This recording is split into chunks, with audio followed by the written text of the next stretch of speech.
On va faire une petite halakha rabotai, sera très très importante.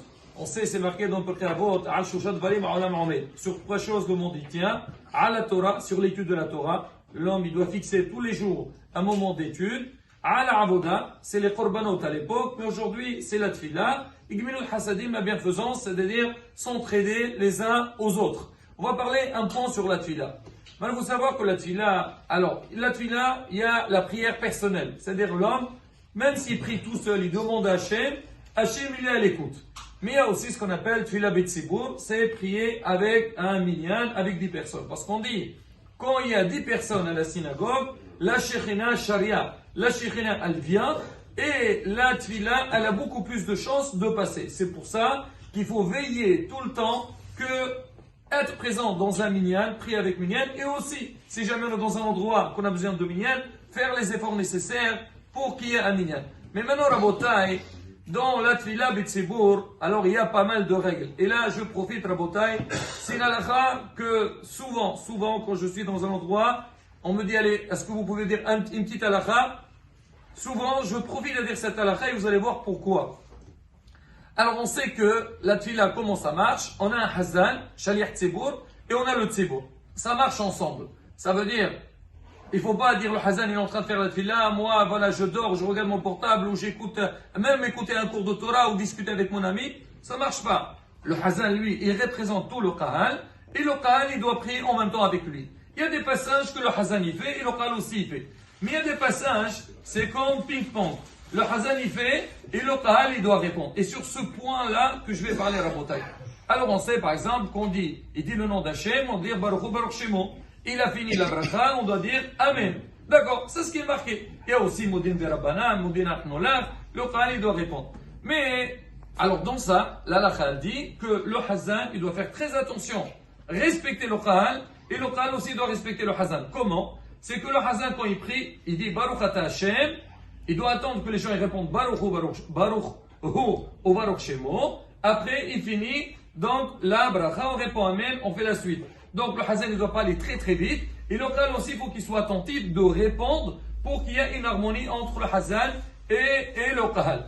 Maintenant, Rabotai, alors nous, à Israël, toujours, Ma'alim Bakodesh Shalom Yuridim. Alors, les gens, ils adorent rajouter des choses dans la tfila. Et ça, en fait, ça dépend des communautés. Écoute bien, alors Rabbi David, alors écoutez bien, Rabotai c'est la kha, je vous ai dit, si je la dis chaque fois que je suis, qu'on me demande de parler, parce que c'est un problème réel Rabotai, et je vais vous rapporter une petite anecdote de Moulana Rabbi Sardon, un peu pour confirmer tout ce que je vais vous dire. Alors maintenant, on voit dans certaines communautés, et c'est devenu un petit peu international, les gens dans la tfila, tu vois le hazan, il prie, on dirait qu'il y a, voilà, comme on dit, tac au tac. Le hazan, il dit quelque chose et les gens sont derrière. De quoi je parle? Alors, en plein de tfila, les gens, ils aiment bien dire Melech, Hosserahim Aleino. Alors, il y a pas mal. Je ne les connais pas tous parce que j'ai pas l'habitude. Mais en tous les cas, dans la tfila, des fois, ça arrive. Le hazan est en train de prier, il sait plus où se mettre. Pourquoi? Parce qu'il ne sait pas ce qu'il va avoir. Un messie qui va arriver, ou bien quelqu'un qui va faire. Il ne sait pas vraiment. Et là, Rabotai, moi, chaque fois, quand je suis dans cette situation, je parle de ça, vous savez, ça me rappelle quoi ça? Ça me rappelle quelqu'un qui est en train de conduire, ça vous est tous arrivé de conduire, il y a quelqu'un qui vient vous faire un queue de poisson. Alors comment on est à la bataille? C'est un danger fatal. Vous êtes dans la file, êtes en train de conduire, tu vas normal, pouf, il y a quelqu'un qui passe à côté de la crème, c'est un... Alors pareil aussi dans la fila, le hazan, il fait cette fila normale, et des fois lui aussi il est un peu dans l'espace, et en plein milieu, paf, il entend un mot. Où je suis à la bataille, et surtout quand vous avez 3-4 qui vont dire en même temps, alors l'autre il commence, l'autre il suit à la bataille, ça met un balagan total.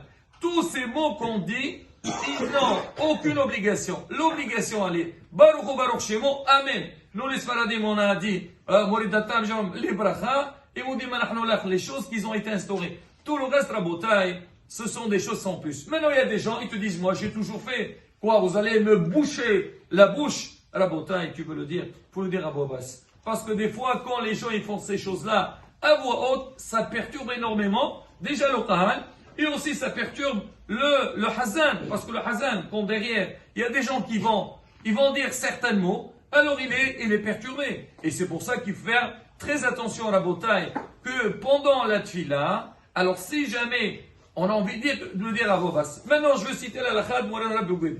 Une fois j'étais dans un endroit, il m'a dit quoi, vous êtes de la synagogue, donc vous étiez avec Rabbi Bougid, est-ce que vous pouvez nous dire une petite halakha? Et moi, la vérité, j'étais dans cette synagogue et j'ai vu que là-bas, Bla'ainara, Kullanu Hachamim, Kullanu Nivunim, toute la tefila, tu entends, voilà, chacun il balance un mot, même des choses qu'on n'a jamais entendues. Il essaye, chacun, bon, il y a des gens, ils aiment bien faire entendre leur voix. Bon, c'est pas grave. Alors maintenant, écoutez Rabotai.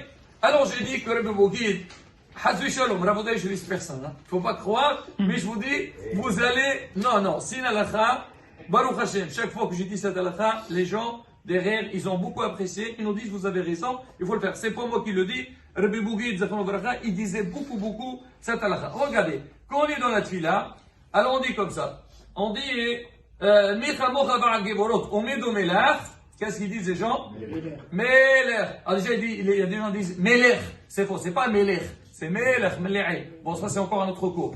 Alors il dit Melech. Rabbi Bougid, quand il a entendu ça, il n'était pas content. On dit, qu'est-ce qui se passera? Il dit, regardez. Les gens, qu'est-ce qu'ils font?